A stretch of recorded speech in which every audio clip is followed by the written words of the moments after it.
Cette émission est conçue et réalisée par des membres de la communauté en collaboration avec Nous TV.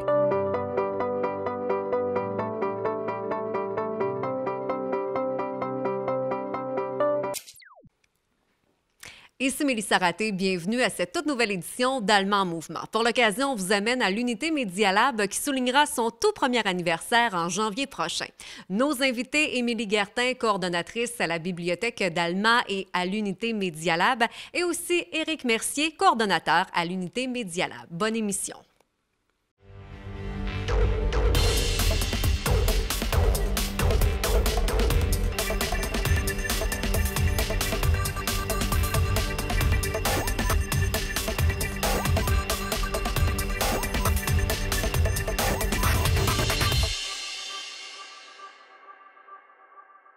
Émilie, bienvenue à Allemand en mouvement. Merci beaucoup.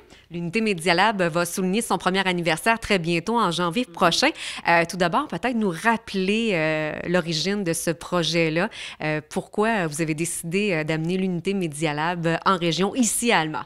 Oui, mais en fait, on a été inspiré un peu de ce que d'autres régions avaient fait, puis on s'est dit, bien, nous aussi, à Allemand, on a besoin d'un service comme celui-là parce que nos citoyens nous communiquent de plus en plus de besoins au niveau de l'accompagnement de l'informatique, mais aussi d'apprivoiser certaines nouvelles technologies. Et puis, en bibliothèque, on n'avait pas nécessairement de personnel qui était habilité à leur répondre puis à leur apporter le soutien nécessaire. Donc, de là est née l'initiative du Media Lab qu'on a ouvert en janvier dernier. Vraiment, il y a eu une belle réponse du public et, disons-le, la clientèle cible, le public, les tout-petits, mais aussi les plus grands. Et vous avez plein d'activités. Donc, qu'est-ce qu'on va retrouver ici principalement? En fait, effectivement, les activités s'adressent à toutes les tranches d'âge. Donc, c'est vraiment pour tous nos citoyens. Et puis, on offre des activités qui vont toucher vraiment les tout-petits d'abord. C'est de l'initiation souvent aux technologies, mais on sert, par exemple, d'une histoire pour les intéresser à ces technologies-là. Et pour les plus grands, mais on a de la formation, on a des ateliers sur des sujets précis qui permettent de découvrir des équipements ou des technologies particulières. Et puis, les gens peuvent venir ici aussi pour leurs projets personnels, utiliser par exemple nos équipements. Donc, il suffit de nous appeler, prendre un rendez-vous, et puis les gens peuvent venir utiliser des logiciels, des appareils photo, notre petite flotte de robots. Tout ce qu'on a ici au Media Lab là, est en libre accès. Là. Vous avez aussi de l'impression 3D, vous avez aussi des activités retouche photo. Oui, exactement. Donc, on essaie vraiment d'utiliser notre matériel à leur plein potentiel. On ne l'a même pas encore fait parce qu'on est même en train d'explorer toutes les possibilités de ce matériel-là et d'apprendre nous-mêmes à bien le maîtriser. Donc, c'est un peu ça aussi le projet de Media Lab, c'est vraiment de partager les connaissances de chacun puis d'essayer de voir tout ce qu'on peut en tirer. Donc, on invite vraiment les gens là, qui ont des compétences ou des intérêts particuliers à communiquer avec nous parce qu'on est à la recherche sans cesse de collaborateurs qui vont nous aider justement à tirer le plein potentiel de ce beau projet qu'est le Media Lab. C'est ce que je partais pour te demander, en fait, les formateurs, là, vous allez les chercher là, comme ça, ceux et celles qui ont des connaissances précises pour, on parlait de photos, on parlait entre autres de robotique et tout ça, là. Oui, en fait, ça peut toucher tous les domaines qui concernent les technologies. En fait, on y va un petit peu par le réseau, le bouche à oreille, mais c'est certain que des fois, les gens ne sont pas nécessairement conscients qu'ils ont des habiletés qui pourraient être partagées. Donc, il y a des gens qui sont bons en électronique. On s'en cherche des collaborateurs comme ça qui pourraient nous faire des petits projets électroniques, en impression 3D, en design, en architecture, en retouche photo, des photographes. Donc, des gens qui auraient envie de partager leur passion avec le public. Donc, ils peuvent nous contacter là, parce que nous, évidemment, on ne peut pas savoir tout faire, les animateurs qui sont ici. Donc, on cherche à se greffer une communauté, disons, autour du Media Lab.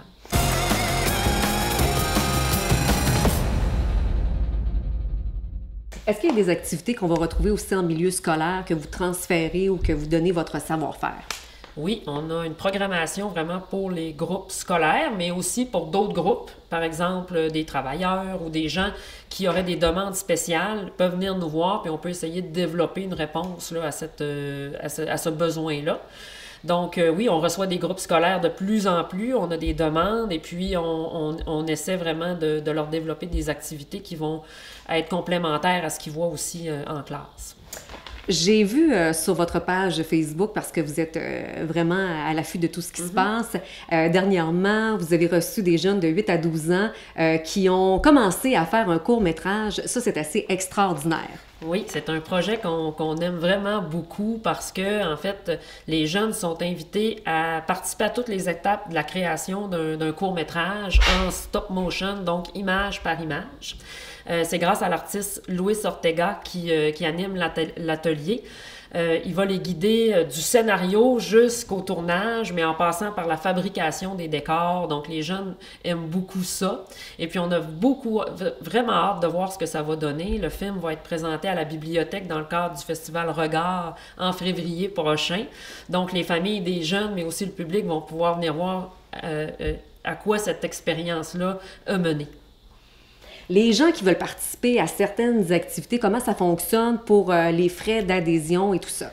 En fait, l'accès au Media Lab en soi, c'est gratuit. Il suffit de posséder une carte citoyen ou voisin et d'être abonné à la bibliothèque pour pouvoir en profiter. Parce que le Media Lab est vraiment un service qui est développé et soutenu par la bibliothèque. Donc, c'est gratuit. Il y a certaines activités où il y a des tarifications, surtout pour payer le matériel ou les personnes qu'on embauche. Donc, les gens peuvent s'inscrire à partir du portail d'inscription du Service des loisirs et de la culture en ligne.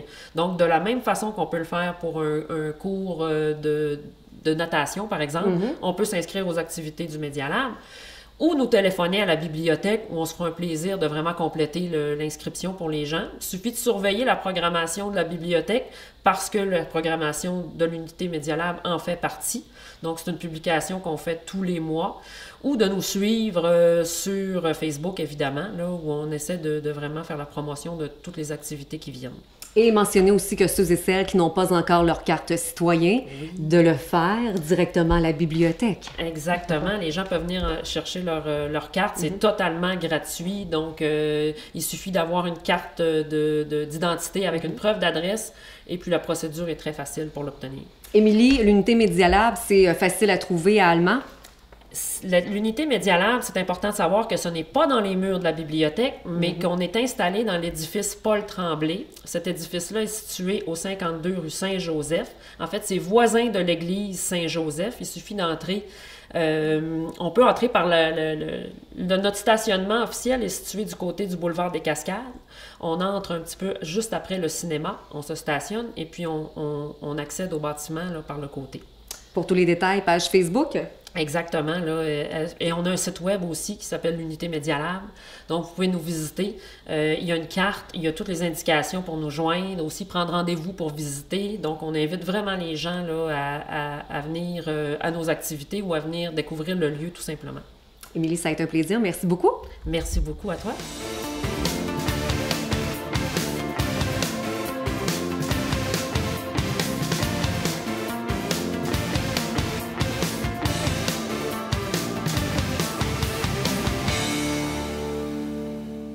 Éric, tu es le nouveau coordonnateur à l'unité Media Lab. Tout d'abord, bienvenue. Et quel est ton rôle principalement ici? Mon rôle, c'est, je dirais, m'occuper du public, les ateliers qu'on va faire ici, trouver des nouveaux projets, puis faire de la relation publique, les poignées de main, trouver des collaborateurs. J'ai un rôle assez large, puis je pense que je vais avoir beaucoup de travail à faire dans les prochains mois. Ça fait juste 2 semaines que je suis arrivé. Donc, je travaille encore pour définir mes tâches. J'ai des tâches précises, mais j'ai beaucoup de choses à faire. Là, en ce moment, je cours les ateliers. Je suis, comme le samedi, on a un atelier à Musson en ce moment avec Luis Ortega qui va très bien. Fait que je participe à ça. Je veux voir comment que ça fonctionne, dans le fond. C'est certain qu'au niveau des ateliers, c'est des choses que j'ai jamais fait. Ça fait que là, je veux savoir comment est-ce que la mécanique fonctionne du Media Lab. Donc, j'essaie de suivre un petit peu partout. On a le mercredi soir des cliniques de dépannage pour les gens qui ont besoin d'un petit support informatique. Fait qu'ils prennent des rendez-vous. Ça fait que nous, on les suit. Ça fait que moi, en ce moment, j'essaie d'absorber tout ça. J'ai beaucoup de travail à faire. Ça fait que c'est ça que je fais, là. J'ai un rôle j'ai du travail à faire. J'ai un gros rôle, là, puis il faut que je travaille fort. Excellent. Il y a plusieurs activités qui s'en viennent. Entre autres, on a parlé de la création de courts-métrages et tout ça, les cliniques de dépannage qui sont de plus en plus appréciées parce qu'on sait que des fois, l'informatique, c'est pas donné à tout le monde. Qu'est-ce qui s'en vient principalement là, pour l'unité Media Lab? OK. En ce moment, c'est certain qu'on travaille, on est à la recherche beaucoup de collaborateurs. On a plein d'idées, on veut faire des ateliers en numérique, donc capture de son pour un peu pour les artistes ou artistes amateurs de la région. Quelqu'un qui est guitariste, qui aime ça gratter sa guitare et qui voudrait s'enregistrer puis le mettre sur le web, sur son Facebook et des choses comme ça. Ça, c'est un atelier qu'on aimerait faire. On aimerait faire des ateliers pour les personnes âgées aussi.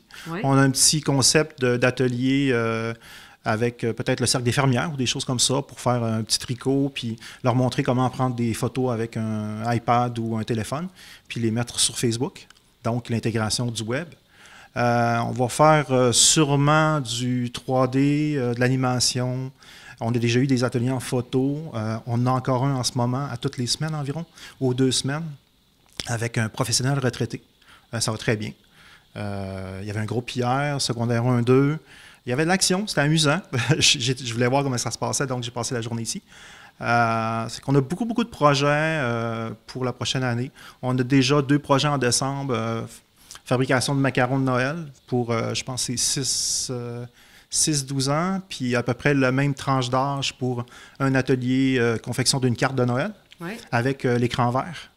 Donc, ça, c'est un projet qu'on va faire en décembre. Puis pour janvier, comme je viens d'arriver, je n'ai pas eu le temps de préparer beaucoup d'ateliers, mais je vais me donner pas mal pour le début de l'année 2020. Bien, je te dirais qu'il y a beaucoup d'idées qui mijotent. Là, je pense pour l'unité Media Lab, premier anniversaire qui va être souligné en grand. Éric, beaucoup de défis, mais je pense que ça sera souligné en grand. Merci beaucoup. Merci.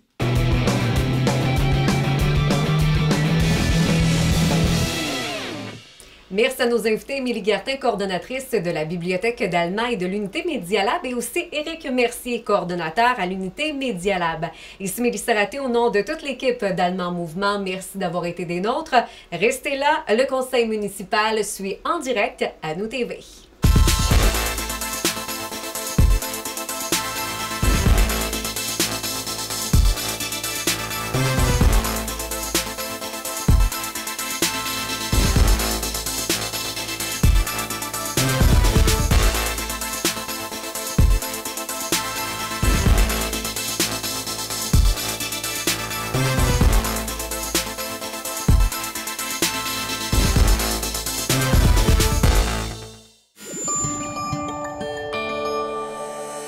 Nous TV, fiers de faire rayonner notre communauté.